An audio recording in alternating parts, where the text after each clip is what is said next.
Please, Coke Zero, can you sponsor this video and podcast? Thank you very much. I'm kidding.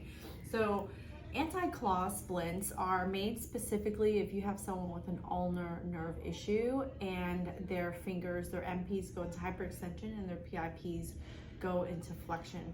So there's a lot of different ways to make an anti-claw splint. This is my video. Go take a look and leave me comments if you have any questions below. My thing here, it's about this long in terms of around the finger, right? So the key thing here when you're cutting is that you want, this is going around someone's finger, and it has to be very nice and smooth so that it doesn't feel jagged. All right, so I'm gonna make it a little bit on the thin side because she's got thin fingers. All right, so here, see this? Between the MP and the PIP, I don't want it to be too thick, just because she's got small, dainty hands, right? So here's what it looks like to come down around. So, oh, my hands are much bigger than yours because these are long. That's okay. It's almost better to be long than to be too short, right? So I'm gonna go ahead and heat this up and mold it to you. So the key thing I'm going to show you, because I have to go kind of fast once it's heated, is I'm always going to start on the palm, and then I'm going to take the material and I'm going to loop it around, and I'm going to come down to this palm, to the distal palmar crease, right? And then because I'm doing that, I'm going to now go between the fingers. I already know where my potential problems are. My potential problem is always here in between the fingers, right? So I need to make sure that that area doesn't get irritated, right? And I also know that when you bend your fingers, you flex at the MP, the fingers come together, and I don't want to squish them together. So I'm going to make sure that this is nice and smooth, and then I'm going to put my finger, the side of my finger, between the side of her finger, and I make a little indentation. This side is relatively easy. I don't have to pay too much attention to that, right? My other thing is, in order to make this between the fingers nice and easy, a lot of times I'll do a little stretch over. So because I stretch it, the material, the splint material, will get nice and thinner right here between the crease. Does that make sense? If you use a hydrocollator and you drop your small piece of material in there, you're dead. Dead.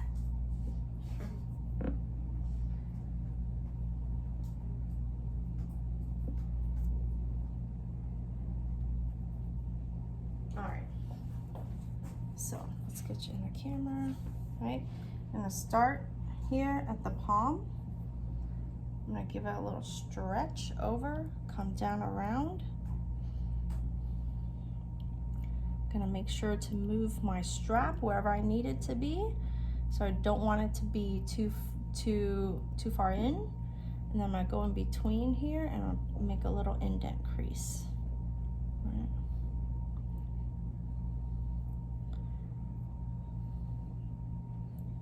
And that's it.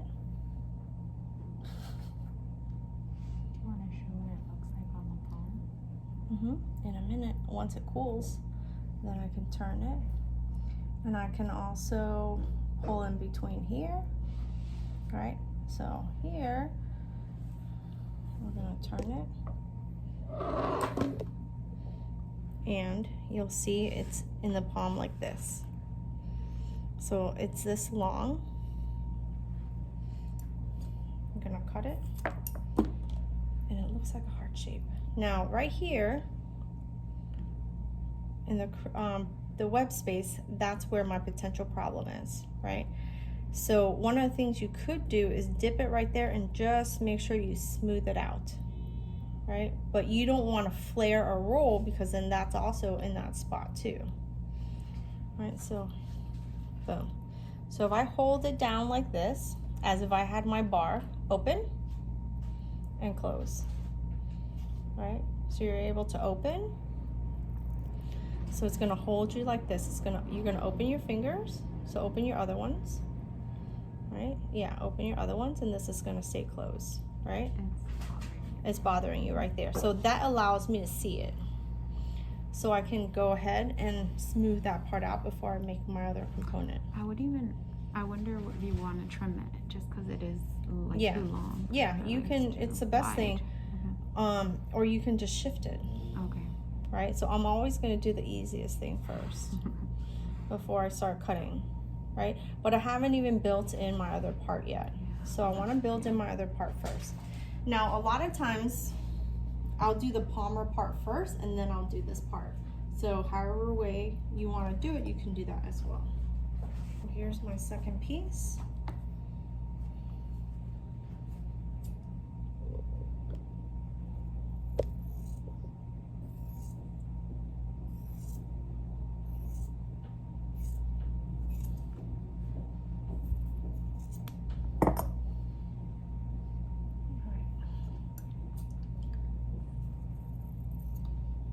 My second piece. I'm a fan when I do things inside the palm. I'm a fan of stretching. You don't have to, but I'm a fan of stretching. So you see in my splint material, I'm a little thicker on one side than the other side. I'm gonna put the thick side to the palm side. So I'm gonna go from the second metacarpal and I'm gonna give it a little stretch over.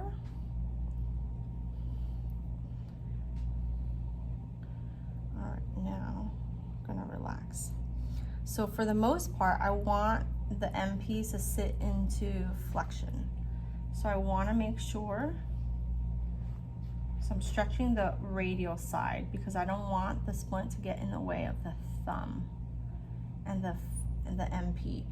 Most important part about the palmar aspect is keeping that arch, that transverse arch. So when I put my, when I'm molding it, I've got my thumb in here to maintain that arch. So there's a little cup curvature part to it, right?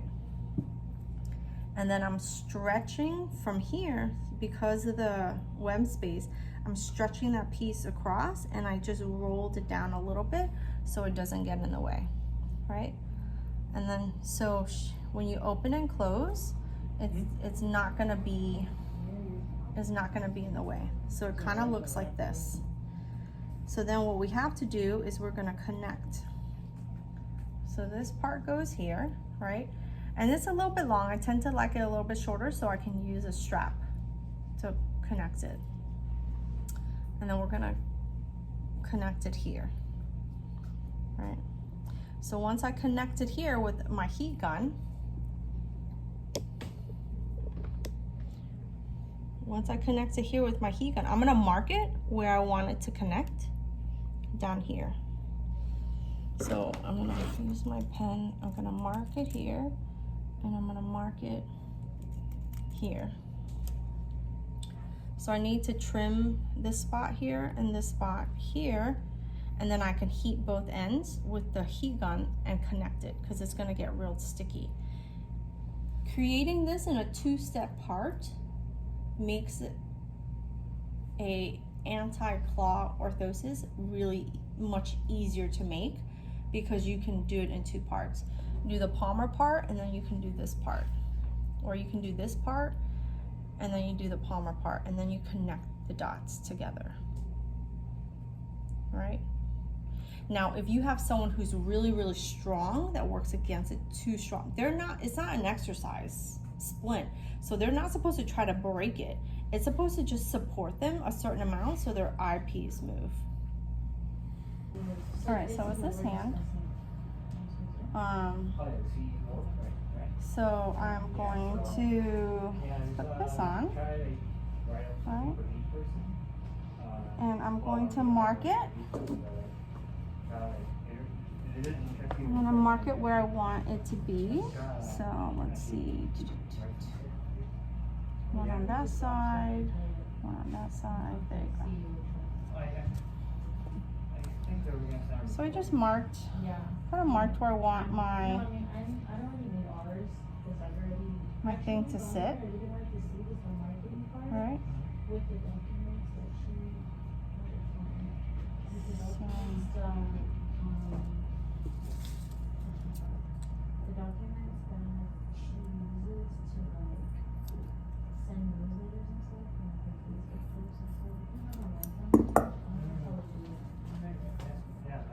I'm just gonna heat this up.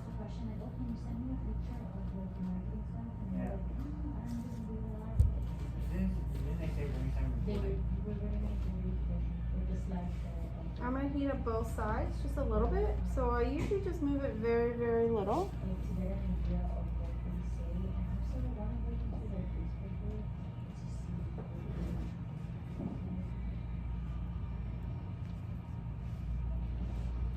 So here we go.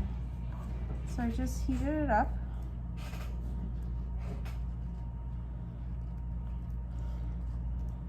So you want to heat this side a little bit and then the ends of this side a little bit. And you have to work really, really fast. And then when you press it, you just want to make sure that you're pressing on both sides of the splint so that you can still retain the shape here, right? There you go, and that's it. And then sometimes if you want to confirm, I'll run the whole thing over and then just smooth this end part out.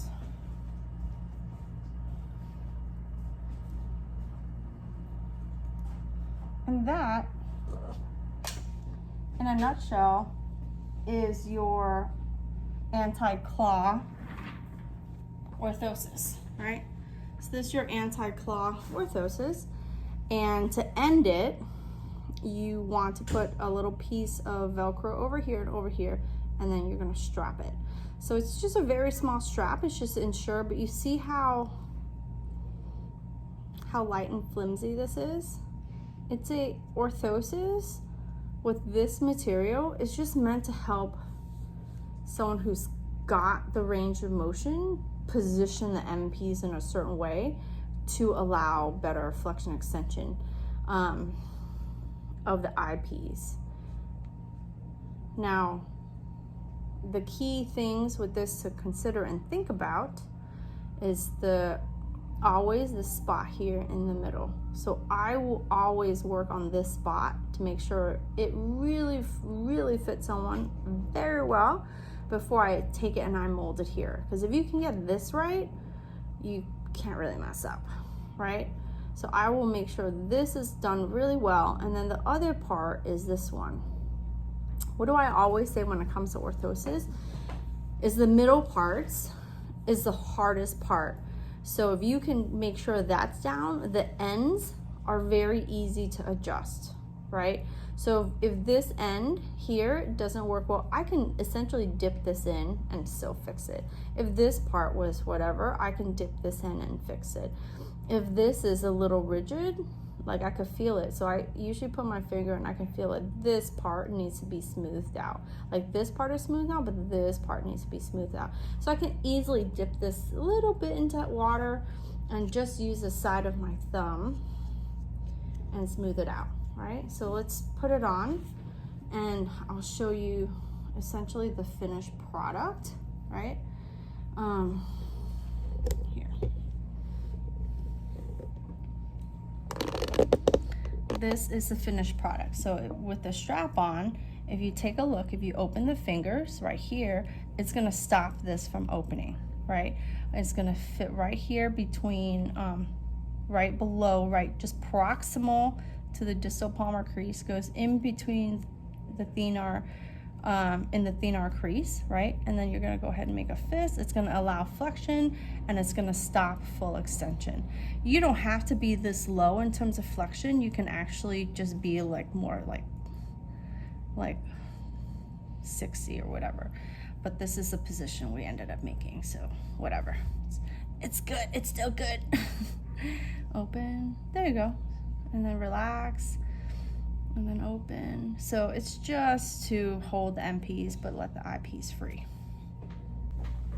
All right, so when it comes to anti-claw orthosis, the question really is, who would benefit from an anti-claw orthosis, right? So usually anti-claw orthosis are really known for people who have an ulnar nerve issue, right? An ulnar nerve issue where MP goes into hyperextension and then IPs go into flexion. And they usually have really good passive range of motion, but they can't maintain. So they're gonna go into an anti-claw, oh my goodness, anti-claw, oh my God, your hands are so small. Anti-claw orthosis, so that it could help maintain MP flexion and promote IP extension. So this is an anti-claw orthosis. So if you think about the purpose of an anti-claw, which is to stop hyperextension of your MP and allow flexion of your MP, but also flexion and extension of your IPs, who else could benefit from this type of orthosis? We are currently, we have a guy with a small finger injury that he has great passive range of motion, but he keeps going into hyperextension as MP, and therefore he keeps going into more and more flexion of his PIP and DIP. So he gets great passive range of motion, he just actively can't get PIP. So what happens is, in his attempt to get active, he goes into hyperextension. Once he goes into hyperextension of MP, then it promotes flexion of the IP. So there's a couple of things that you could do. We could make a relative motion orthosis, right? Which potentially could stop him from going into hyperextension, right? Or we can make an anti-claw.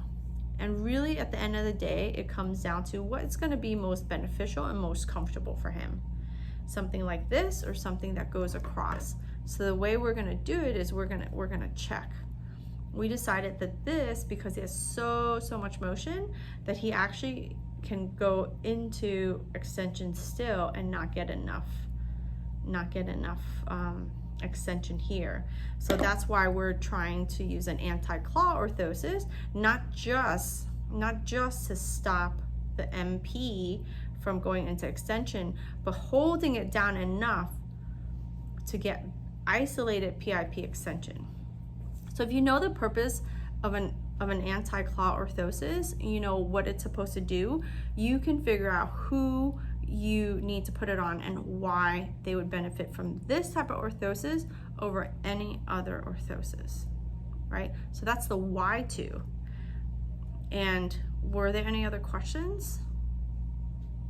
Okay, so we covered materials. You can use kind of almost any material, but materials that have a little bit more memory can help you over materials that don't have memory. You don't want anything really gummy, because if you stretch it or you mess up, you can't really fix it. So anything with a little bit more memory, Aquaplast, Orfit, even Taylor Splint has some memory, so that's still a really good orthosis material to use. And how do you get better leverage? Just get them to relax. Like, I think when you're making the orthosis, getting someone to relax gives you better. Like if you're too high. Yeah, if your bar is too high, like this doesn't fit my hand. If your bar is too high, it's not going to give you enough leverage. It needs to be essentially right below the distal palmar crease where it's going to sit. It's got to be right below. Otherwise, it's going to be up here and it's going to dig into the MP, into the pulley system, right? So if you're struggling to work with people with nerve types of injuries, one of the best places where you can get some help is inside the mentorship program.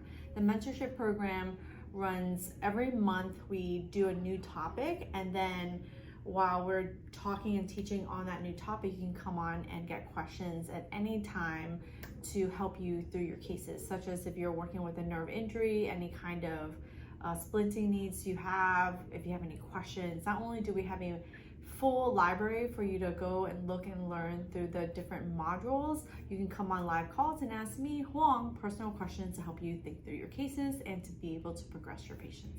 Link's going to be below for you.